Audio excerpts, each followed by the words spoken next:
You're listening to the Online Marketing Made Easy podcast, episode number 113. Welcome to the Online Marketing Made Easy podcast. Business advice so easy, you'll feel like you're cheating. And now your host, Amy Porterfield.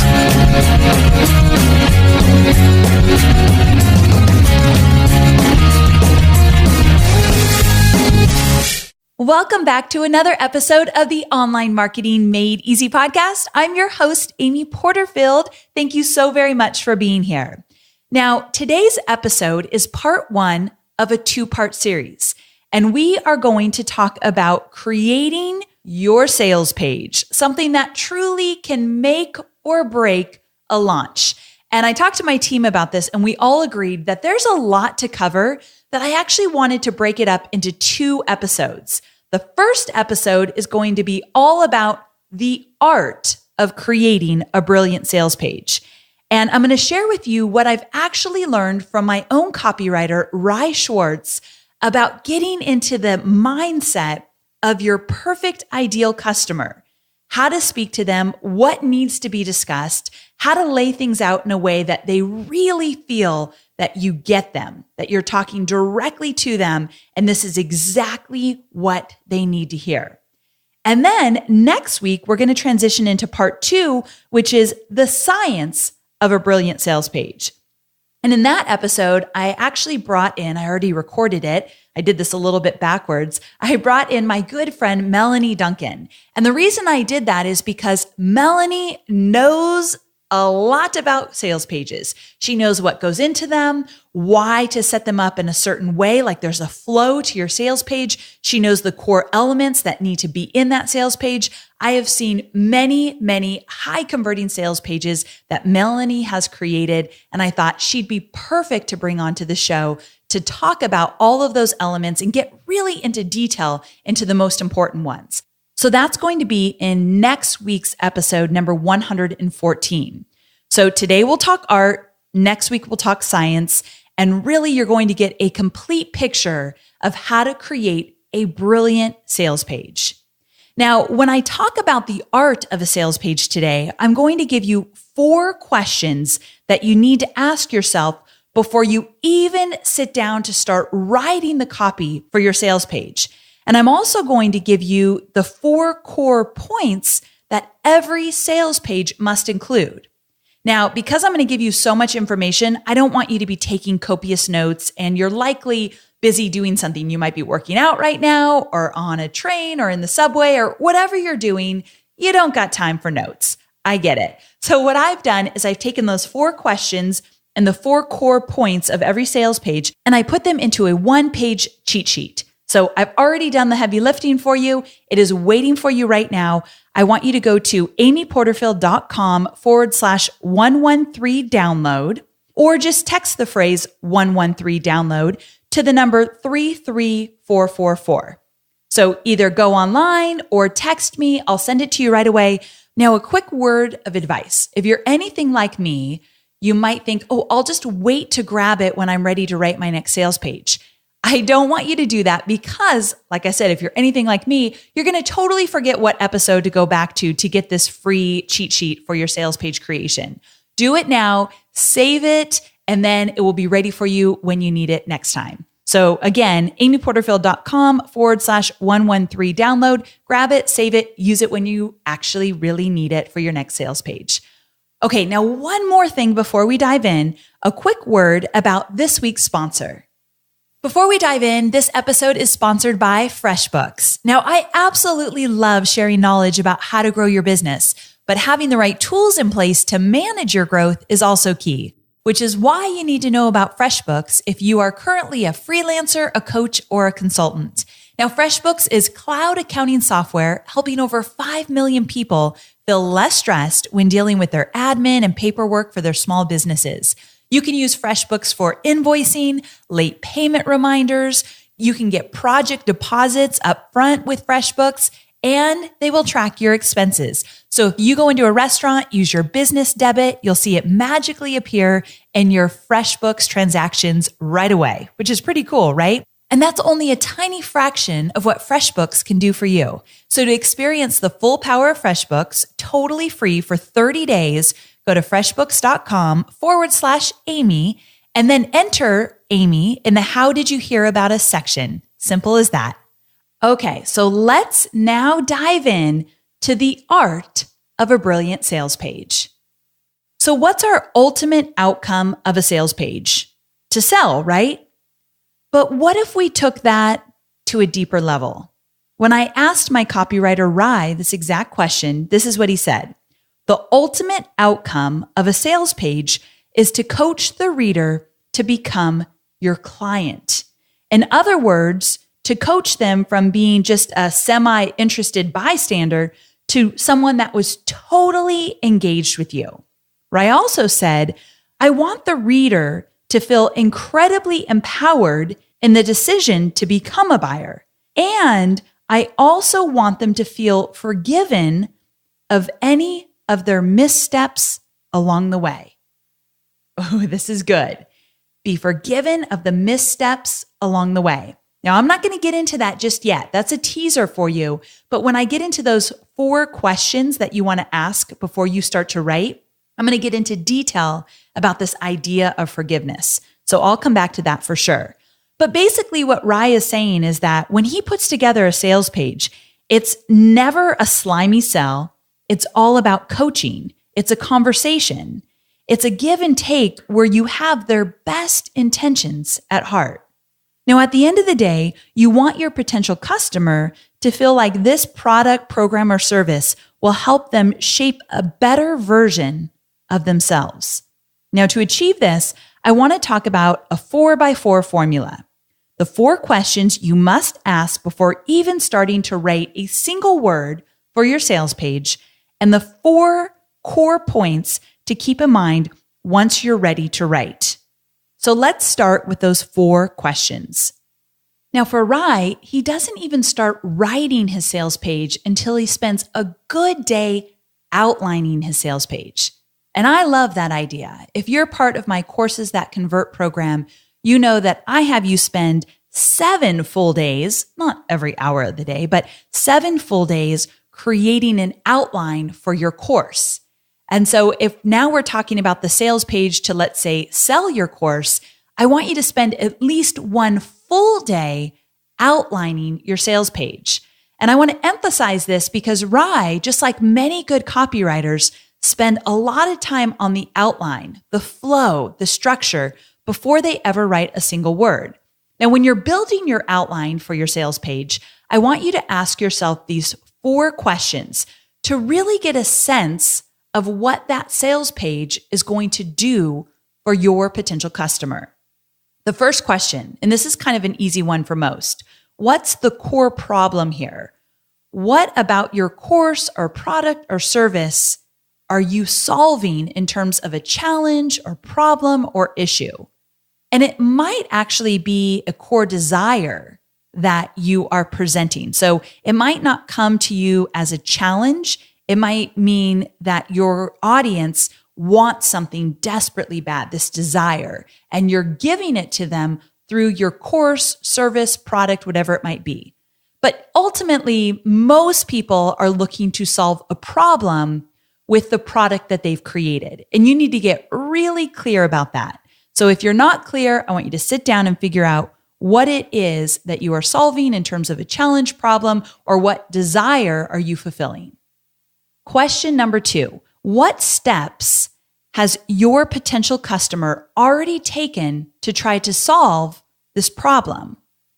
So for example, what blogs are they reading? Which courses have they already considered buying or have they already purchased? What events have they attended? Who have they worked with in the past? This question is so incredibly valuable. So inside Courses That Convert, I teach my students how to make what I call course calls to validate their course idea. And in those course calls, one of the questions I have them ask is, what have you already tried? So if you truly want XYZ results, what have you already done to try to get those results? what's maybe kind of worked for you, what has totally not worked for you. Where is your mind in terms of what you've tried to do and what you want to do? Getting into the mindset around this core question is so incredibly valuable. Because think about it. On your sales page, you can talk about some of the missteps they've had along the way. And when you identify those missteps, they feel that you really, truly get them. Your copy is going to resonate with them when you know what they've already done, already tried, when you know what their journey has looked like up until this point. So getting clear about that will help you immensely. Also, if they've never tried anything, then you want to get a little bit deeper with them, because are they serious about achieving a result to this problem? Or is this something they really desire? Or maybe it's just like a good to have, but they're not that serious about it. You got to really understand this. So it might mean that you've got to get on the phone with a few of your past customers or someone that you feel would be a perfect candidate for your product. And you need to start asking them questions to better understand the journey of your next customer. So really important. Okay, so these next two questions, because we already went for the first two, what's the core problem here that you're solving? And what steps have your potential customers already taken to get to this point? Now, these next two questions were the aha questions to me. They really were brand new in terms of how I looked about communicating with my potential customer. So I was really most excited to share these next two with you. So question number 3, what does your potential customer need to forgive themselves about before buying? What have they procrastinated with? What have they maybe bought that didn't work? So this kind of ties into question number 2, what have they tried? But it actually goes deeper. It's more about the emotions and feelings. And let's be honest, people buy with emotions and feelings. They don't buy with their mind. They buy with their heart. So I want you to ask yourself, where does forgiveness need to be given? And this was kind of weird to me because I thought about it when Rye shared this with me. I thought, well, who am I to be forgiving them? Like, I might not even have that deep connection with them. And that part doesn't matter. It's more about you bringing to light that, yeah, you've had some missteps along the way. I get it. Yeah, that didn't work out for you. You totally failed in that area. That's okay. Let's totally forgive all of that. Let's start over. Let's start new. And when you have that conversation on your sales page, it's a totally different conversation than they've likely had with themselves before. And we all know how good it feels to be forgiven of our mistakes. No matter what they are, it feels good. So your job is to actually give that forgiveness. Now, it doesn't mean that you're going to write on your sales page, you are forgiven for buying products that didn't work. That's not really the conversation. So I thought, let me give you an example so you kind of see how it could play out. As you may or may not know, I am a big supporter of Marie Forleo's B-School program. I took it many, many years ago. I've actually taken it multiple times, and I love the program. And so I am a partner in B-School, meaning I'm an affiliate where I promote it to my own audience. And I go all out. When I promote it, I do webinars, I create my own sales page. Even though it's not my own program, I create my own sales page and I offer bonuses, and I really take it seriously. And when I do webinars for B-School, one of the things that I talk about is being an online program junkie. And so there's a slide that says, if you haven't yet enrolled in B-School, maybe one of the reasons that's holding you back is because in the past, you've been an online program junkie. You've bought a bunch of programs, feeling desperate that it's going to solve this problem or that problem. And then you get the program and you don't even go through it. Or maybe you go through module 1 and then you get busy and you do something else and you've just wasted tons of money. And I tell them, because this is the truth, I have been in your shoes. In the early days of starting my online business, I snatched up every online program that I could afford or sometimes couldn't afford. in desperation to help me educate myself in terms of what I needed to do to start my online business. And I was so desperate that some of the programs I bought, I didn't even touch. It's like I needed to have them to say I got them, but then I never even had time to go through them. So I had this amazing guilt that I was an online program junkie. And so I share this with my own students, and I talk about it on the sales page and in the webinars because I want them to know that one, they're not alone, and two, they are forgiven. I get it. I've been there too, but there's something you can do about that. And one of the things you can do is never again purchase a program and not be fully engaged. And then I give them some tips to be fully engaged in B-School when they enroll. So that never happens again. So I identify the problem.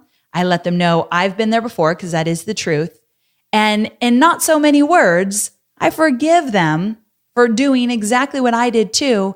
And then I give them a plan so they never, ever do it again.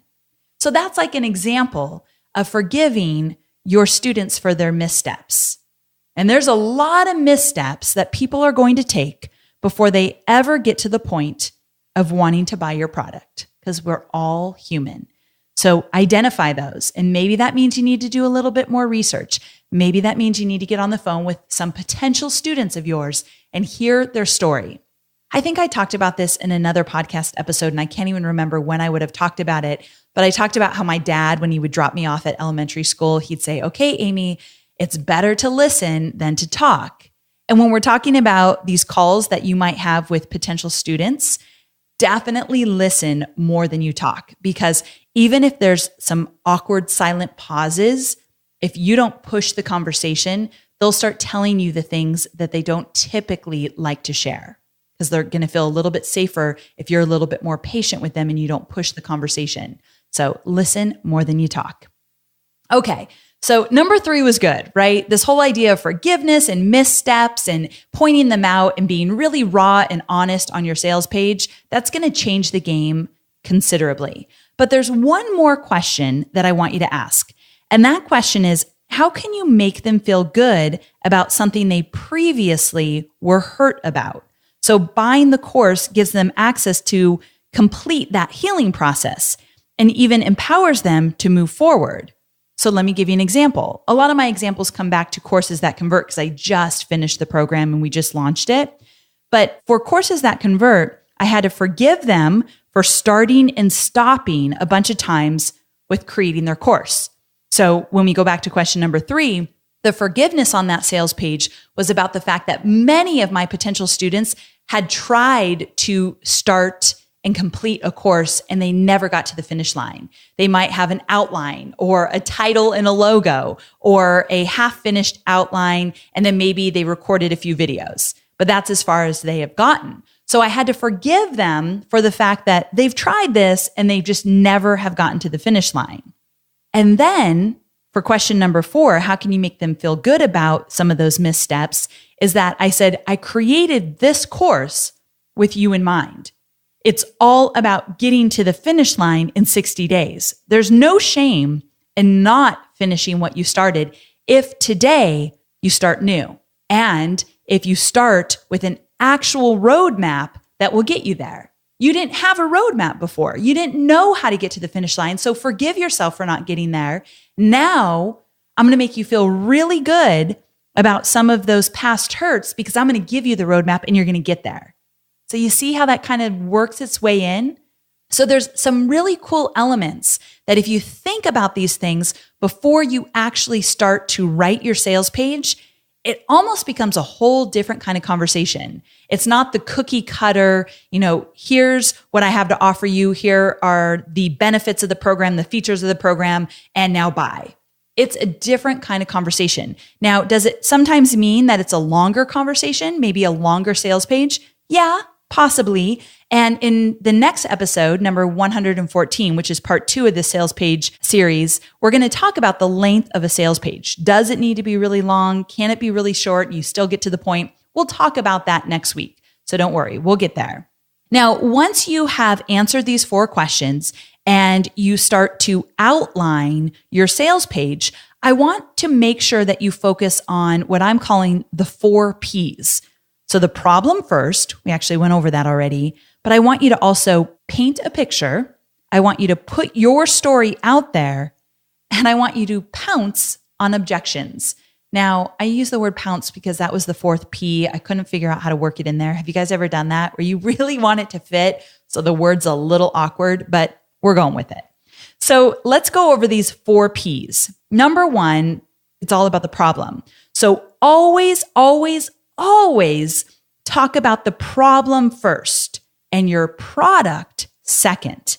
I see so many sales pages that jump right into the product description without acknowledging the problem first. And that's why the first question I asked you was, what is this problem that you're solving? So you got to get clear on that, and then you're going to lead with that.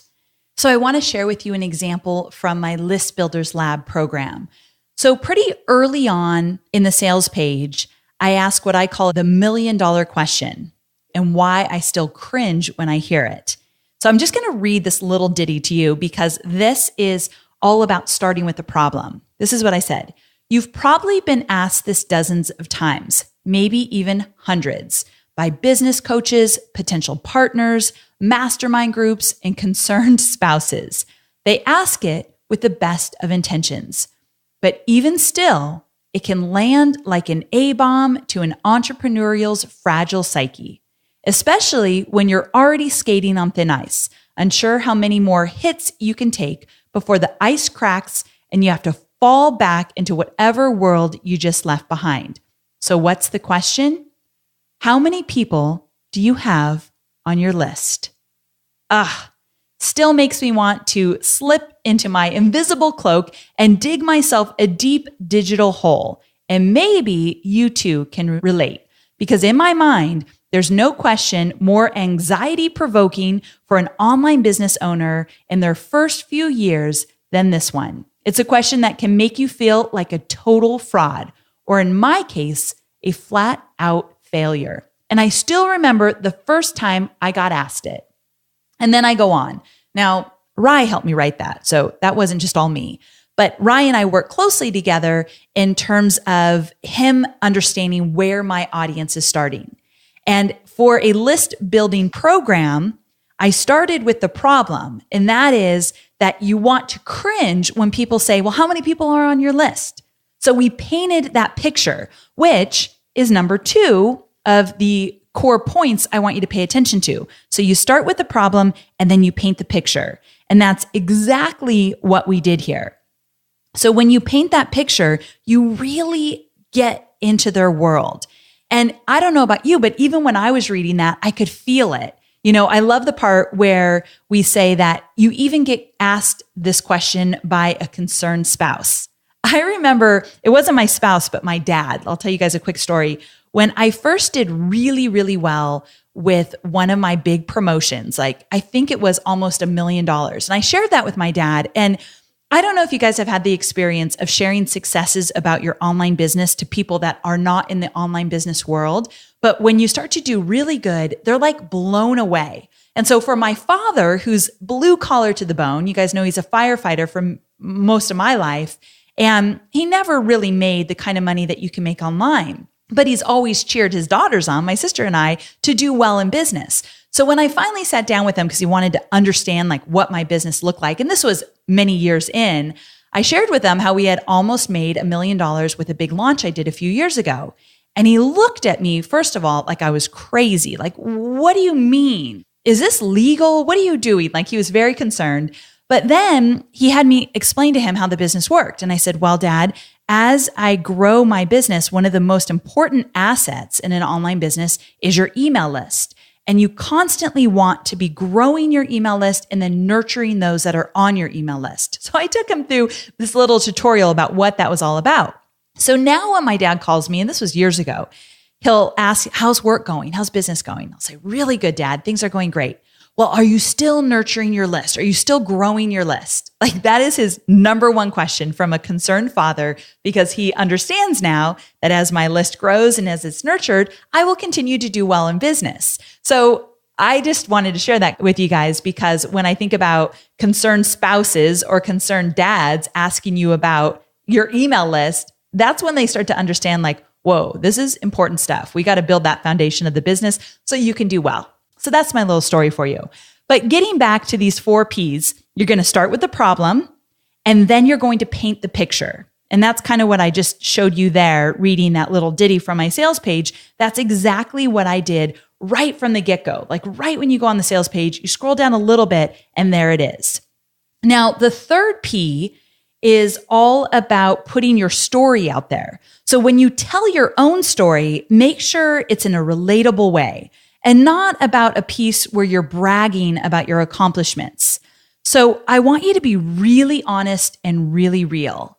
And if you have a story to share, I want you to do it. Now, if you don't have a story to share, this is a little side note, you want to borrow a story from somebody else and tell their story, not as your own. We're being full of integrity here, but you want to tell a story about somebody who has had a struggle related to what you are selling in terms of getting results. So the story time is really important. So some examples of what I've done on my webinar sales page is that I talked about my webinar missteps. I mean, the first webinar I ever did was when I still worked at Tony Robbins, and I deleted the webinar the night before, and all 800 paying customers, they paid to be on this webinar, 800 paying customers were sent an email that said, this webinar has been canceled. That was my first real introduction to webinars. So I talk about that because my students are very afraid of tech issues. And I said, if I can overcome that one, you guys can overcome yours as well. And I also talk about coming to the webinar party late. I feel like people were doing webinars way before I ever joined the party because I know my students feel like, gosh, if I haven't done webinars yet, I probably should never do them because I'm super late to, this type of strategy. So I talk about that because I know that they can relate. And I also do this with list building. So on my list building page, I didn't even start list building till 2 years into my business. And I really felt the burn because of it. Like I had major failures because of my lack of list building. So I talk about that as well. So my examples are easier because I teach what I do in my business, and that might not be you, but I still want to push you to find those stories that will connect and resonate with your audience. They might not be your stories, but they've got to be real life stories of people overcoming the obstacles and getting the results that your customers truly want to get. So you want to tell your story or someone's story for sure. And you know how I keep giving you guys little examples of my own sales pages? Well, next week in episode number 114, I actually have a freebie where I took screen grabs of my sales pages of these little areas that I thought you would want to see it in action and you don't just want to hear me read it. Like I want to give you the examples. So I'm really excited about next week's freebie, number 114. When it goes live, make sure you grab it because you get to see this all in action. And then number 4 of the 4 Ps, and that is pounce on objections, because I needed a P word. I want you to use your FAQ, your frequently asked questions, as a way of answering any objections that you might get from somebody that's thinking about buying, but they're still on the fence. So this is a crucial point. Now, the great thing is, this is a perfect segue. The FAQ discussion is a perfect segue into next week's episode, because there's some overlap here. When I talked to Rye about the 4 Ps, he brought up the FAQs and the fact that you want a section on your sales page that literally lists the questions that are often asked when people are ready to buy, but they're not 100% in yet. They're still on the fence. The questions, and then you answer them on your sales page. And I've been doing this for all of my sales pages since I started. So I've got some good examples to share with you, but I'm going to do that next week, because when Melanie next week talks about the 5 core elements of the science of a sales page, she also talks about the FAQ. So that overlap is a perfect segue to tease the fact that you definitely got to show up next week and listen to episode number 114, because I will get into this final P, the pounce on objections, so that you can really understand how to tackle this most important area, or one of the most important areas of your sales page. So there you have it. I hope you found immense value in some of the strategies and tips that I shared with you today, especially those from my copywriter, Rye Schwartz. I think the guy is a genius, and I really loved what he shared about forgiving your audience. I thought that was probably one of the most profound things I've ever learned about writing copy for a sales page. So I hope you found that just as valuable. Now, I want to remind you that I took notes for you for this episode. So the 4 questions and the 4 P's that I went over, they're all in a 1-page cheat sheet waiting for you right now. All you need to do is go to amyporterfield.com/113 download, or you can text the phrase 113 download to the number 33444. Grab it now, save it, use it the next time you sit down to create your next sales page. And one more thing before we wrap up, a final word about today's podcast sponsor. Don't forget to take me up on the special FreshBooks offer. If you are a freelancer, a coach, or a consultant, FreshBooks is ridiculously easy cloud accounting software that will help you feel a whole lot less stressed when dealing with invoicing, running down late payments, and expense tracking. So to experience the full power of FreshBooks totally free for 30 days, go to freshbooks.com/Amy and then enter Amy in the How Did You Hear About Us section. I can't wait for you to check it out. Thank you so very much for tuning in today. I love sharing these tips and strategies with you, but don't forget, this is a 2-part series and you just listened to part 1. So next week's episode, number 114, will get into the science of a brilliant sales page. And we're going to talk about the headline and testimonials and FAQs and so much more. So do not miss it. Episode number 114. I cannot wait to see you there. Bye for now.